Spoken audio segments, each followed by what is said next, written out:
नमस्कार। आज हम कक्षा 12वीं के व्यवसाय अध्ययन के पाठ नंबर 6 नियुक्तिकरण के अंतर्गत भाग 2 नियुक्तिकरण प्रक्रिया पर चर्चा करेंगे।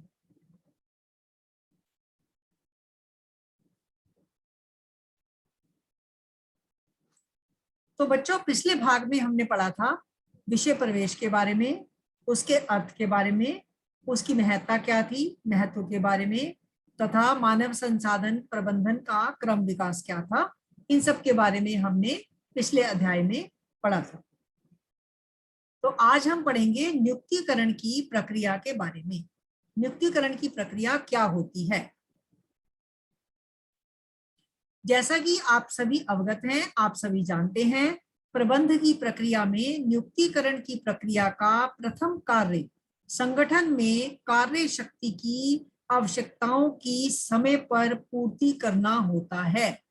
यह आवश्यकताएं प्रासंगिक भी हो सकती हैं, जैसे कि नए उद्यम आरंभ करने के लिए समय, या स्थापित उद्यम के विस्तारीकरण के लिए, या फिर ये उस समय भी उत्पन्न हो जाती हैं जब कोई व्यक्ति या कर्मचारी संस्था छोड़कर जाता है, या सेवानिवृत्त हो जाता है, रिटायर हो जाता है, या उसकी पदोन्नति हो जाती है, अथवा स्थानांतरण हो जाता है, या उन्हें नौकरी से निकाल दिया जाता है।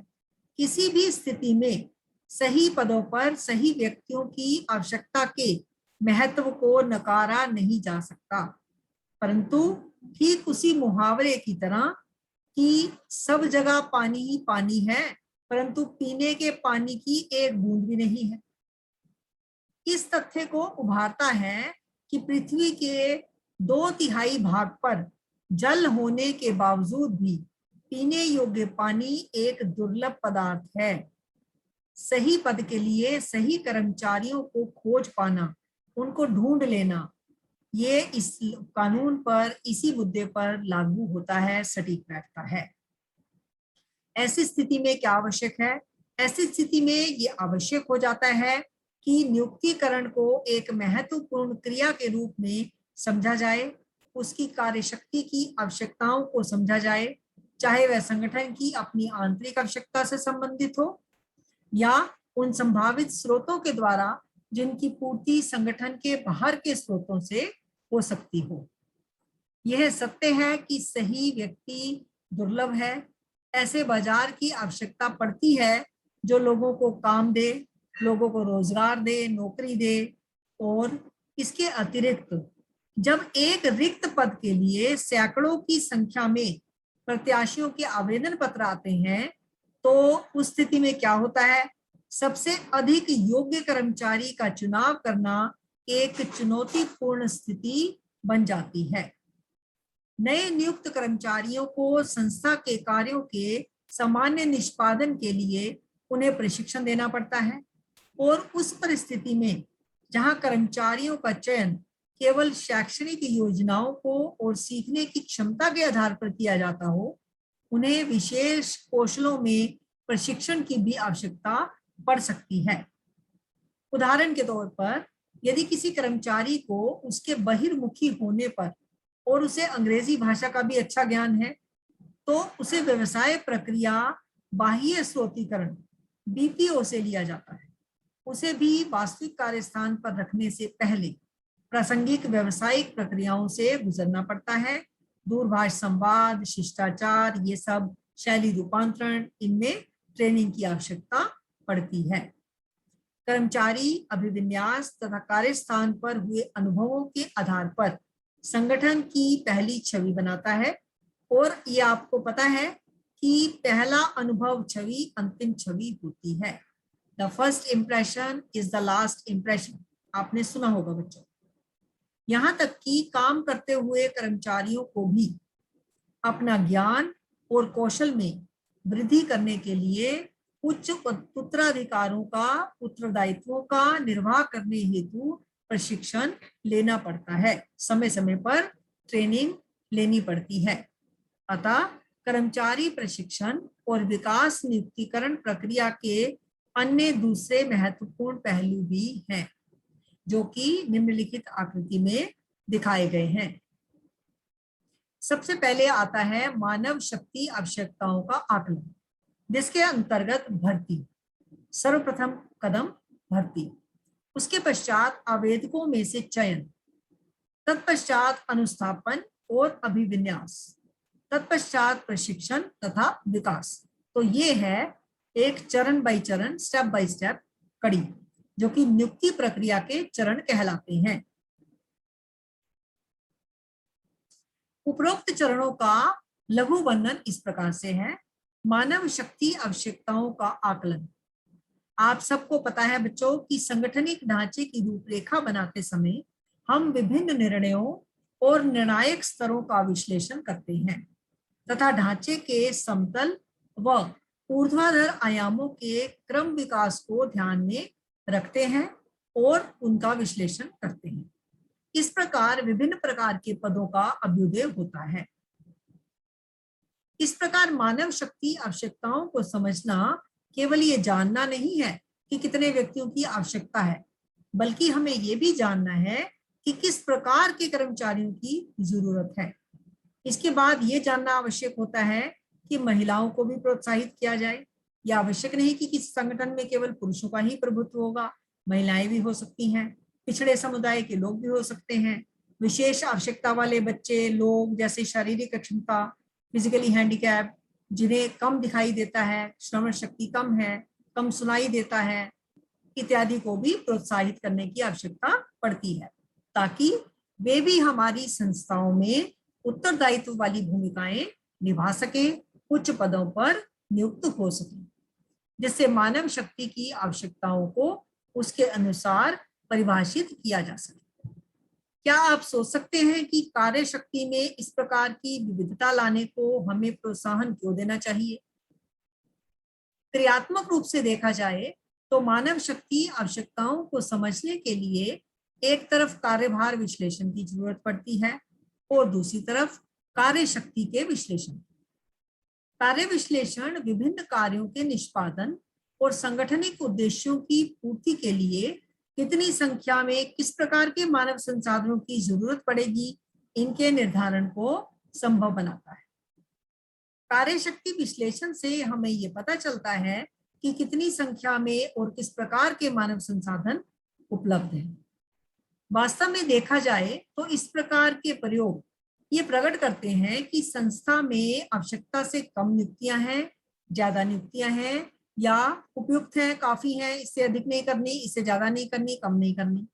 तो ये संकेत दिया जा सकता है कि नियुक्तिकरण का आधिक्य या न्यूनता, ज्यादा होना या कम होना, दोनों ही स्थितियां वांछनीय नहीं है। क्या आप सोच सकते हैं कि ऐसा क्यों है? वास्तव में ये अभ्यास तदंतर नियुक्तिकरण क्रियाओं का आधार बनाती हैं। उस स्थिति में जब आवश्यकता से अधिक नियुक्तियां हो जाती हैं तो कर्मचारियों को निकाला जाता है, पदच्युत भी किया जा सकता है, उन्हें अन्यत्र स्थानांतरित भी किया जा सकता है, ट्रांसफर्स होती हैं, पोस्टिंग्स होती हैं, कई रिटायरमेंट्स भी होती हैं। कम नियुक्तिकरण की स्थिति में भर्ती प्रक्रिया आरंभ करने की जरूरत महसूस होती है। ऐसा करने से पहले ये महत्वपूर्ण है कि मानव शक्ति आवश्यकताओं को विशेष पद विवरण और उस पर नियुक्त होने वाले का वांछित रेखा चित्र रूपांतरित कर ले। जैसे उदाहरण के तौर पर वांछित योग्यताएं, अनुभव, व्यक्तिगत विशेषताएं तथा इसी प्रकार से अन्य। यह सूचना संभावित कर्मचारियों को ढूंढने में एक सांचे के रूप में कार्य करती है। अब आता है भर्ती। संभावित कर्मचारियों को ढूंढने की प्रक्रिया और उन्हें संगठन में पदों के लिए आवेदन देने के लिए प्रेरित करना, इसी प्रोसेस को, इसी प्रक्रिया को भर्ती कहते हैं। रिक्त पदों का विज्ञापन बनाते समय वे सूचनाएं जो कि पद विवरण और प्रत्याशियों की रूपरेखा बनाने की प्रक्रिया में एकत्रित की जाती हैं, उनका प्रयोग किया जा सकता है। यह विज्ञापन कारखाने, कार्यालय के दरवाजे पर भी लगाया जा सकता है या छपाई, प्रिंटिंग, विद्युत माध्यम से प्रकाशित किया जा सकता है। इस चरण में संभावित प्रत्याशियों को खोजा जाता है और वे स्रोत ज्ञात किए जाते हैं जहां से संभावित प्रत्याशी लिए जा सकते हैं, उनका पता लगाया जाता है। वास्तव में बाद में जब हम भर्ती के विभिन्न स्रोतों का वर्णन करेंगे तो उन सभी भर्ती के मार्गों के बारे में भी चर्चा करेंगे जो किसी फर्म में बड़ी संख्या में उपलब्ध होती है। अनिवार्यता यहाँ लक्ष्य ये रहता है कि संभावित पद प्रत्याशियों का एक निकाय बनाया जाए।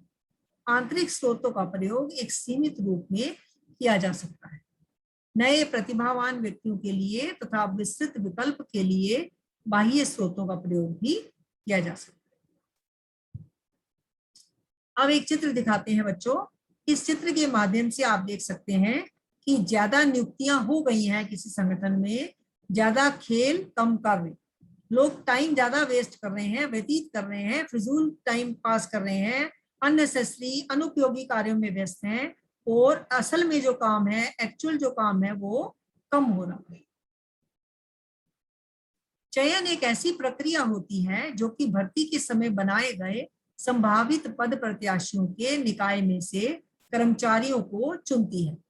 यहाँ तक कि उन अत्यंत विशिष्ट पदों के लिए भी जहां पर विकल्प कम रहते हैं, चयन की प्रक्रिया की कठोरता दो मुख्य प्रयोजनों को पूर्ति करता है।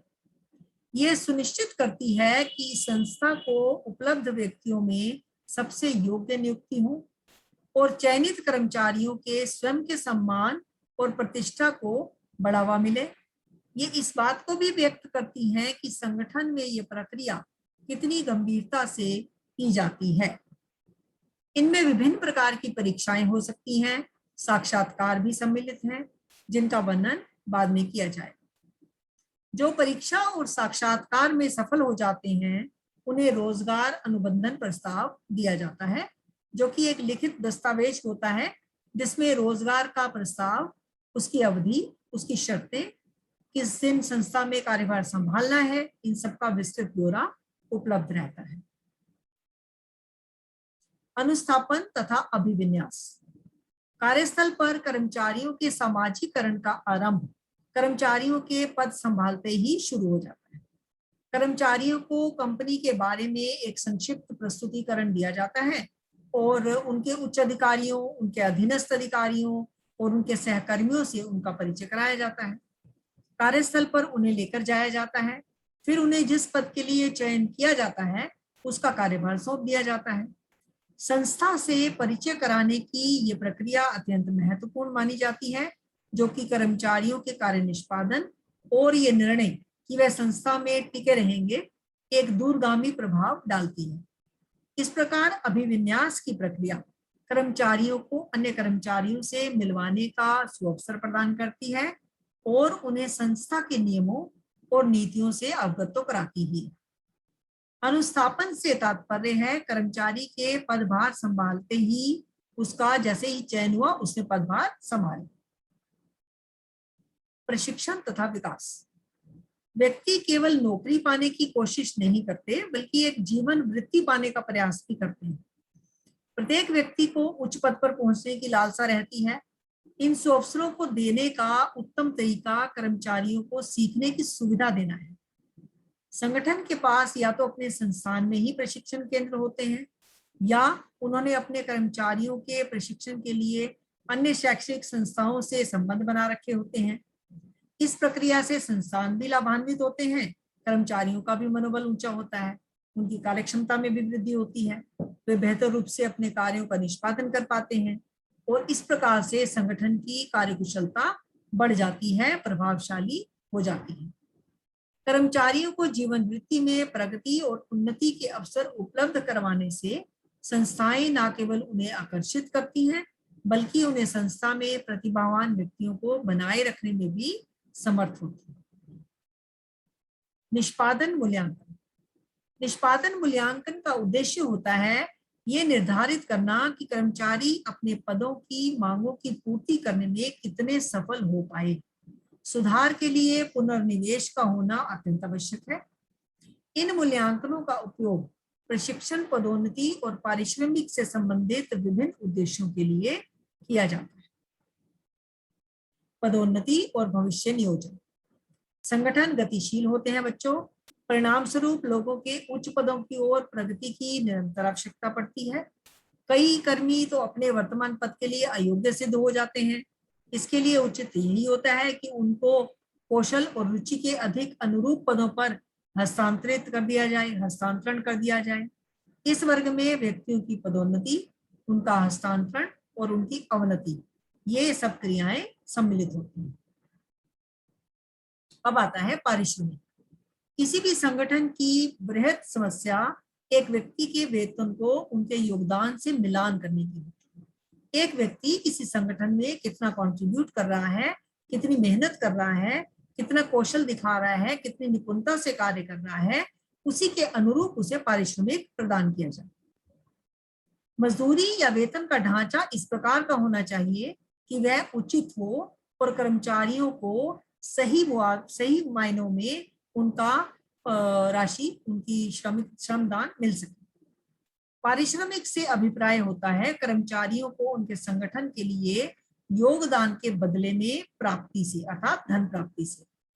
सामान्यतः कर्मचारी अपनी सेवाएं 3 प्रकार के प्रतिफल के लिए देते हैं: वेतन, सुविधाएं और प्रलोभन। भुगतान से अभिप्राय है मूल मजदूरी और वेतन भत्तों से, जो कि कर्मचारी को अवधि के आधार पर मिलते हैं, जैसे महीने में एक बार सैलरी। प्रलोभन में बोनस, कमीशन व लाभ में हिस्सेदारी, जो कि अच्छा काम करने के लिए, प्रोत्साहित करने के लिए दी जाती हैं समय समय पर।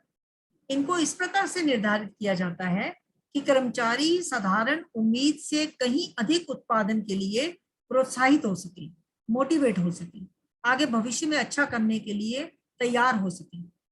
उनको कुछ अतिरिक्त सुविधाएं भी प्रदान की जाती हैं, जैसे बीमा सुविधा, चिकित्सा की सुविधा, मनोरंजन, अवकाश प्राप्ति।